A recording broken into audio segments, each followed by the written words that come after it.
Elon Musk is the archetypal serial entrepreneur, with a string of successes before the startups that would make him famous.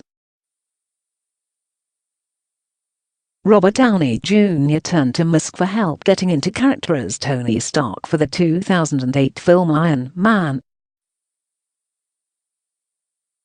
Musk's enthusiastic embrace of technology for technology's sake and his desire to push the limits of what was possible for private enterprise made him a close real-world analogue for Marvel's billionaire arms dealer.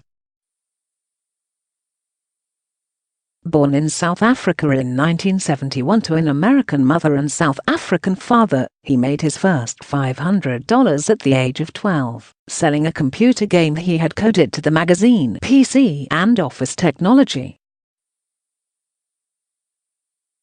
In 1989, he moved to Canada, and then the US, to study at university. While studying at the Pennsylvania University, he paid for his tuition by organizing house parties, replete with club-inspired art installations.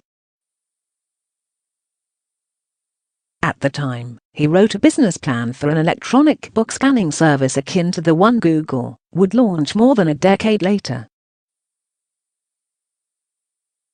Since the eventual launch of Google Books led to a $3 billion lawsuit from the Authors Guild that took 8 years to fight, Musk may have been lucky that his plan never got off the ground.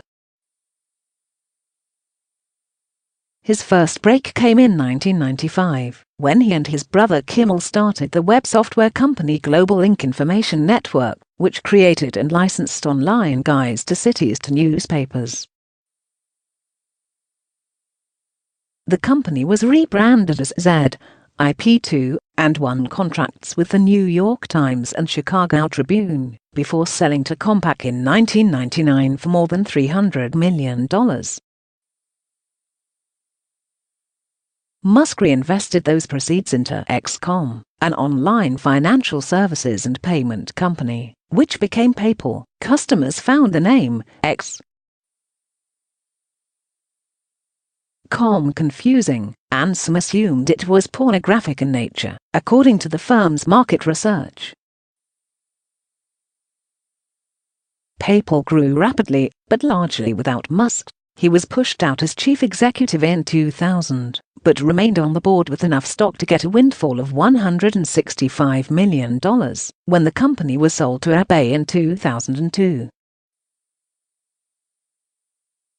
The period following his time at PayPal was the making of the Musk we know today. In 2001, he started thinking seriously about spaceflight, driven by a desire to send a rocket to Mars. The dream hardened into a genuine goal towards the end of the year, according to an early SpaceX investor, when the back-of-an-envelope calculation on the cost of rockets convinced Musk that the cost of reaching orbit could be slashed tenfold. In 2004, Musk invested heavily in an electric car company called Tesla Motors, founded a year earlier by Martin Eberhard and Mark Tarpenning. Musk's early investment and active role bought him the right to call himself a co-founder, and he took over as chief executive in 2008, the same year the firm shipped its first car, the Roadster, a luxury sports car.